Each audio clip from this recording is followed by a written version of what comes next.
पाताल लोक सीजन 2। इस एपिसोड में दिखाया जाता है कि कुछ अनाथ बच्चे बस से स्कूल जा रहे थे जिनका बस पंक्चर हो गया था और ड्राइवर तथा कंडक्टर मिलकर बस का टायर चेंज कर रहे थे और बम और विश्व युद्ध की बात कर रहे थे। तभी बच्चों की टीचर उनके पास आकर बोलती है कि ऐसी बातें मत करो। उस बच्चे को देख रहे हो, दो विद्रोहियों के ग्रुप के लड़ाई के कारण उसके पूरे गांव के लोग और उसका पूरा वंश उजड़ गया। अब सभी बच्चों को स्कूल में बस से उतरते दिखाया जाता है, जहां ड्राइवर उसी बच्चे को बुला के कहता है कि भगवान में विश्वास रखो, सब ठीक हो जाएगा। अब हाथी राम को दिखाया जाता है जो रूबन के आदमियों का इंतजार कर रहे थे। वहीं लोग इनको रूबन से मिलवाने वाले थे। तभी रूबन के लोग आते हैं और हाथी राम को एसयूवी में बिठा के रूबन के पास ले जा रहे होते हैं। इधर इंस्पेक्टर मेघना और आईजैक उस गाड़ी का पीछा कर रहे थे जिसमें हाथी राम को ले जाया जा रहा था। तभी थॉम के शूटर बॉडीगार्ड को दिखाया जाता है,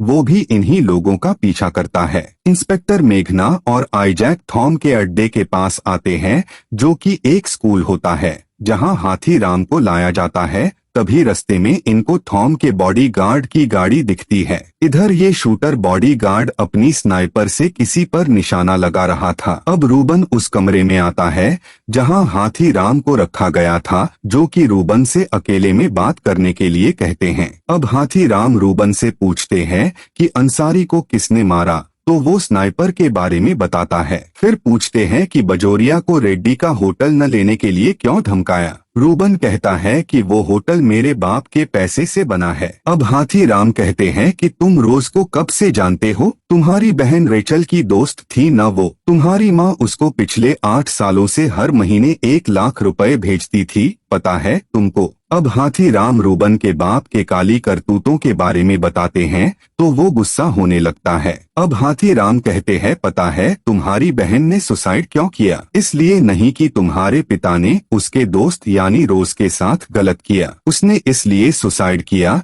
कि उसके पिता ने उसको भी नहीं छोड़ा। ये सुनते ही रूबन हाथी राम पर गन तान देता है और ये सब बंद करने के लिए कहता है। रूबन कहता है कि मुझे नहीं पता कि रोज ने मेरे बाप को मारा या नहीं, और अगर मारा है तो उसने बिल्कुल सही किया। उस दिन मैं रोज को मारने नहीं, उसे अपने बाप के सपोर्टर से बचा के बॉर्डर पार करवाने गया था, जहां एसीपी अंसारी आ गए थे जिन्हें स्नाइपर ने शूट कर दिया और इन सब में मुझे फंसा दिया गया। हाथी राम रूबन को कहते हैं कि तुम सरेंडर कर दो, इंस्पेक्टर मेघना और मुझसे तुम्हें बचाने के लिए जो होगा सब कर देंगे, कम से कम जिंदा रहोगे। रूबन मना कर देता है, तभी उसको स्नाइपर शूट कर देता है और वो वहीं मर जाता है। हाथी राम स्नाइपर को शूट करके भागते देख लेते हैं। अब यहाँ अफरा तफरी मच जाती है। रूबन के लोग, हाथी राम, इंस्पेक्टर मेघना और आईजैक में अंधाधुंध गोलियां चलती है। दोस्तों, ये वीडियो मैं इसलिए बनाता हूँ ताकि आप बिना 5-6 घंटे बिताए ही पूरी कहानी जान सके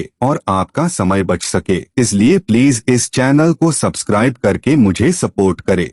अब मीटिंग होते हुए दिखाया जाता है जहां एक मंत्री को उसका आदमी आके कान में कुछ कहता है जो रेड्डी को जाके बताता है। अब रेड्डी बाथरूम में जाके अपनी बीवी को कॉल करता है और पूछता है कि क्या रूबन की माँ के साथ तुम्हारी मीटिंग हुई कि नहीं, और वो रूबन के मौत के बारे में भी बताता है और कहता है कि उसे कुछ मत बताना। रेड्डी को डांटते हुए उसकी बीवी कहती है कि क्या हम इतने गिर गए हैं कि अपने स्वार्थ के लिए एक माँ को उसके बेटे के मौत के बारे में भी न बताएं। ये मिस्टर केन सुन लेते हैं। रेड्डी की बीवी रूबन की माँ के पास जाती है और सब बता देती है, तो रूबन की माँ अपने बेटे के मौत पर रोने लगती है। रेड्डी की बीवी कहती है कि आज की मीटिंग पोस्टपोन्ड कर देते हैं। रूबन की माँ कहती है, नहीं, हम आज ही सबको निपटा देंगे। अब इंस्पेक्टर मेघना और आईजैक को दिखाया जाता है जो पुलिस की किसी फंक्शन में आते हैं जहां उनको डीआईजी मिलते हैं।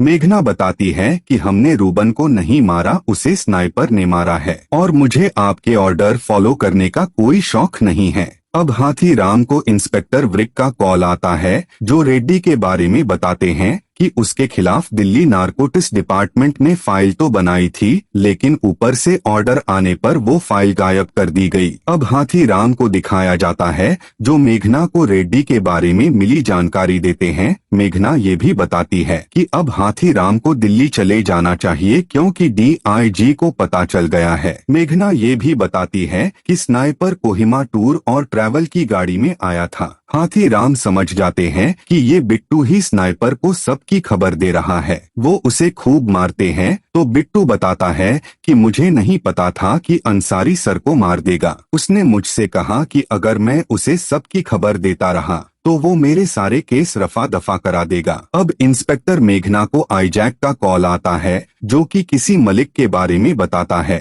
और उसका एड्रेस भी भेजता है और छुट्टी लेकर अपने घर जाने के लिए पूछता है तो मेघना हाँ कह देती है। इधर इंस्पेक्टर व्रिक, मिस्टर केन की नर्स और शूटर डेनियल, जो कि थॉम का बॉडीगार्ड था, उसकी गर्लफ्रेंड से पूछताछ करके हाथीराम को बताते हैं कि इसने आधा बयान दिया था और ये भी कह रही है कि डेनियल अपने बॉस को नहीं मार सकता, वो लांगचुमा से है। वहाँ के लोग अपने लीडर के लिए बहुत लॉयल होते हैं। अब हाथीराम फिर से उस अनाथ आश्रम में आते हैं, जहाँ ये फाइल खोजते हैं और इनको पता चलता है कि मिस्टर केन ने डेनियल को गोद लिया था, वहीं इसका बाप है। इधर इंस्पेक्टर मेघना तुरंत ही आईजैक के दिए एड्रेस पर आती है। हाथीराम कॉल करके मेघना को ये बात बताते हैं, जिनका फोन डेनियल के हाथ में होता है। इंस्पेक्टर मेघना हाथीराम को मैरी क्रिसमस कहती है। फिर डेनियल फोन काटता है। तभी इंस्पेक्टर मेघना के बच्चे का कॉल आता है तो डेनियल फोन उठा के बच्चे को मेरी क्रिसमस कहने को कहता है तो वो मना कर देती है